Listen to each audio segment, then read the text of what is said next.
Hello friends. I hope everyone is doing well today. I'm going to put together some reels about this, but I thought I would share it here on Facebook Live first.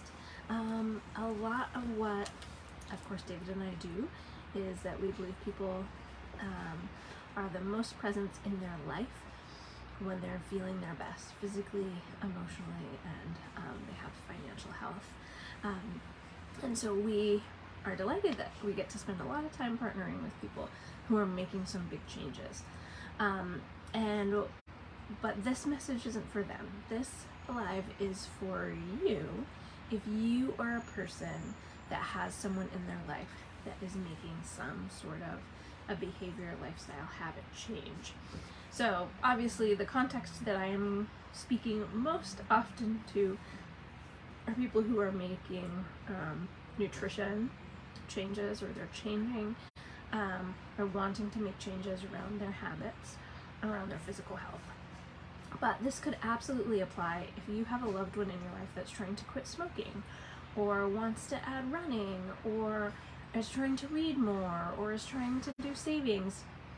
Can apply to a lot of things. But here are some tips for those of you who are the loving, supportive family members or loved ones, or so here's my first tip. My first tip is you are a very, very important part of your loved one's process. So the first thing is recognizing your role. In our coaching, we talk about, of the 6 factors of overall health, healthy environment is one of the 6, along with exercise and stress. But surroundings is a big part of that. And so you, as a loved one, are a really important part of their success. So that's just the first tip, is recognizing, guess what? You have a really exciting, fun role to play as someone that you love is trying to change their habits. The second tip that I have is I want to really encourage you to get curious. Ask some good questions. Say your best friend comes to you and says, I finally want to quit smoking. The first step, instead of saying, oh, you shouldn't do that, or oh, that'll be easy, you'll do fine, stop, ask some questions. Here are some of the questions I really want to encourage you to ask your loved ones that have shared with you that they're changing their behavior or their habits. Tell me more about that. Why is that important to you? Not just hearing what they're trying to accomplish. How long do you want to go without smoking? How many pounds do you want to lose? How many books do you want to read? Why? Why is that something that you want to do? Because as support people, it's so much easier to cheer someone on if you can cheer them on towards their why, instead of saying, hey, you shouldn't be eating that. You told me you didn't want to eat any sugar. If instead you can say, remember how you told me that you love being able to climb on the ground with your granddaughter, and how sugar keeps you from being able to do that? Let me help you find a different choice. So getting really curious and asking them questions and hearing why this is something that they want to do is the second tip that I have. Okay. The third tip that I have, I'm so sorry about my dogs. Anyway, the third tip that I have for you, so the first one is know your role. You're an important part of your loved one's success. The second tip that I have is to get curious. Ask some questions. Why? Why do they want to change their behavior? Why do they want to change their habits? Okay. The third tip that I have, don't take it personally. This might sound kind of silly, but a lot of times our clients or ourselves, Indiana, no, they share with somebody that they're starting a new nutrition plan or adding exercise, and their loved ones can really struggle with feeling left behind, or if that person has to say no.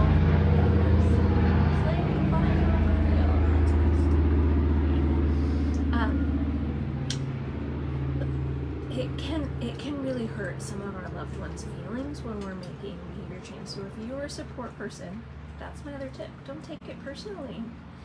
Be happy for the person in your life who's trying to make a change.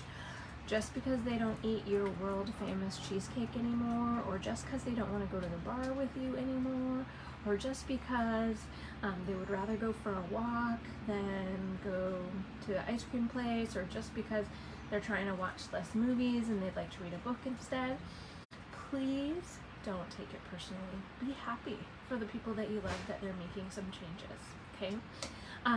And then the last tip that I have for you is there's a couple of things that we hear people say that are incredibly unhelpful. So here's my list of things not to say to a loved one who is trying to get healthier in some way. Again, financially, emotionally, they're trying to change their habits. One thing that you should not say if someone shares with you that they have decided to get healthy, start exercising, eating less, please don't say, "Oh my gosh, you're beautiful already."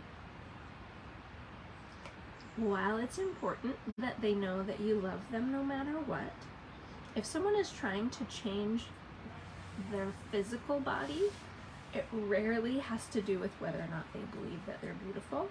If that's the case, they have some mindset work to do, which so many of us do. But us saying, "Oh my gosh, you're so beautiful, what are you talking about?" Beauty has nothing to do with body shape, okay? And so a response that says, "Oh, you don't have any weight to lose," or "What, you're too skinny already," those kind of comments are not helpful. Again, I'm going to point you back to that one of those first couple of tips of getting curious. Tell me more about why that's important to you. Tell me more about what you're looking forward to.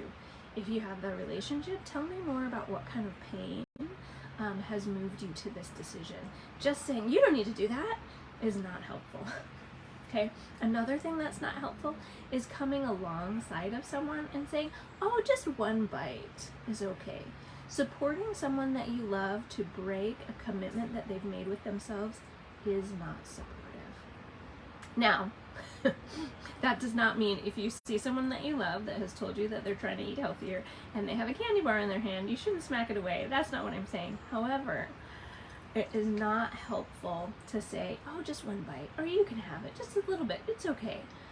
Please be a loving, supportive person and curiously and compassionately come alongside of them to encourage them, okay? Another thing that's really, really unhelpful is, when we hear people say, "Oh, well, that's not going to last very long," right? Any sort of comments that do not communicate trust and encouragement is really, really negatively impactful on other people's lives. So that was a lot. I'm going to kind of make it a little bit more succinct in my reels. But those are my tips for how you can be an important part of someone that you love's support system. So I hope those were helpful tips for you. Please share them with somebody that you know, or if you've decided to join, say, you could drop a subtle hint and send this over to them. Hope you all have a wonderful Monday afternoon.